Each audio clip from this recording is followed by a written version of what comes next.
ఇక విజయవాడలో బంద్ పరిస్థితికి సంబంధించిన మరిన్ని వివరాలు మా ప్రతినిధి రమణ ప్రత్యక్ష ప్రసారం ద్వారా అందిస్తారు.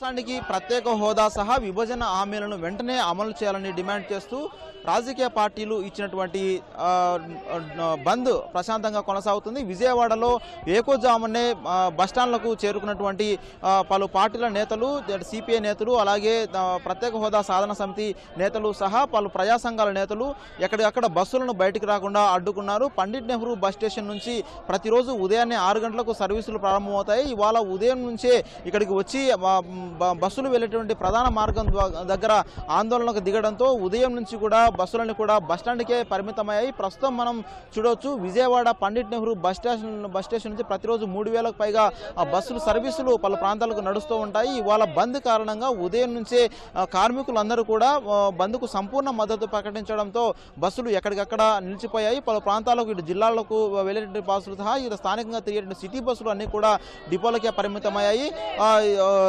ఆర్టీసీలోని ప్రధాన కార్మిక సంఘాలు, ఎంప్లాయీస్ యూనియన్ సహా 9 సంఘాలతో కూడినటువంటి ఐకాసా సహా మరో ప్రధాన సంఘం నేషనల్ మజ్దూర్ యూనియన్స్ కూడా ఇవాల్టి బంద్కు మద్దతు తెలిపింది. దీంతో అంటే రాష్ట్రానికి ప్రయోజనాలు కలిగేటటువంటి ప్రత్యేక హోదా డిమాండ్ కోసం తమ వంతుగా తాము సహకరిస్తామని కూడా వాళ్ళు కార్మిక సంఘాల నేతలు స్పష్టం చేశారు.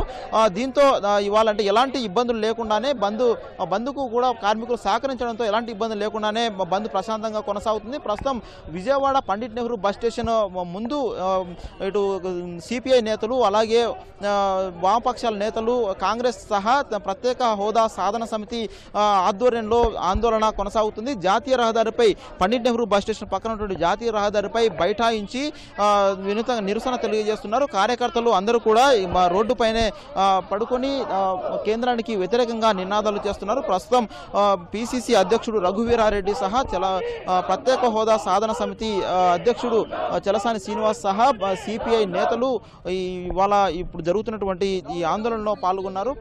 ప్రస్తుతం జాతీయ రహదారిపై ఆందోళన కొనసాగుతుండడంతో ఇటు రాకపోకలు కూడా పూర్తిగా నిలిచిపోయాయి.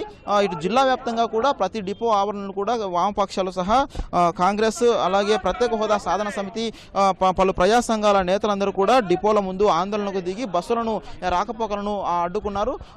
అదేవిధంగా చూస్తే కనుక ఇటు కార్మిక సంఘాల నేతలు, కార్మిక పరిషత్, తెలుగుదేశం పార్టీ అనుబంధ యూనియన్ కార్మిక పరిషత్ కూడా రాష్ట్రానికి ప్రత్యేక హోదా డిమాండ్ కోరుతూ ఆందోళనకు తలపెట్టింది. ఇవాళ నల్ల బ్యాడ్జీలు ధరించి నిరసన దిగాలని రాష్ట్ర వ్యాప్తంగా కార్మిక సంఘాల నేతలు పిలుపునిచ్చారు. ఈ మేరకు ఇటు కార్మిక సంఘాల నేతలు కూడా పిలుపునివ్వడంతో కార్మికులు కూడా ఆందోళనకు సిద్ధమవుతున్నారు. అదేవిధంగా రాష్ట్రానికి ప్రత్యేక హోదా ఇవ్వాల్సిందేనని, రాష్ట్రం తీవ్ర ఆర్థిక ఇబ్బందుల్లో ఉన్నటువంటి పరిస్థితుల్లో రాష్ట్రానికి అన్యాయం చేస్తున్న తీరును నిరసిస్తూ రోడ్డుపైనే పడుకొని సిపిఐ కార్యకర్తలు కానీ నేతలు కానీ ఆందోళన చేస్తున్న పరిస్థితిని మనం చూస్తున్నాం.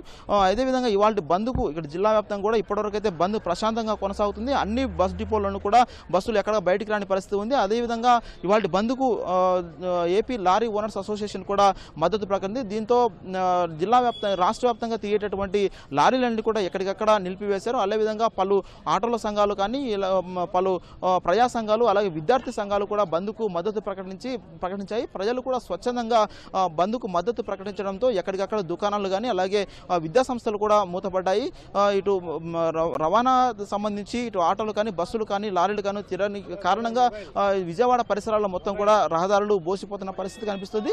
అయితే బంద్ వల్ల ఎలాంటి అవాంఛనీయ సంఘటనలు జరగకుండా పోలీసులు ప్రత్యేక భద్రతా చర్యలు కూడా తీసుకున్నారు. ప్రతి డిపో వద్ద కూడా ప్రత్యేకంగా బలగాలను మోహరించి ఎప్పటికప్పుడు పర్యవేక్షిస్తున్నారు. ఎట్టి పరిస్థితుల్లో ఎలాంటి అవాంఛనీయ జరగకుండా బంద్ ప్రశాంతంగా మూసేలా ఈ విధమైనటువంటి చర్యలు తీసుకున్నారు. ఇది విజయవాడలో ఉన్నటువంటి తాజా పరిస్థితి. కెమెరామెన్ కోటేశ్వరరావుతో కలిసి వెంకటరమణ, O2 స్టూడియో.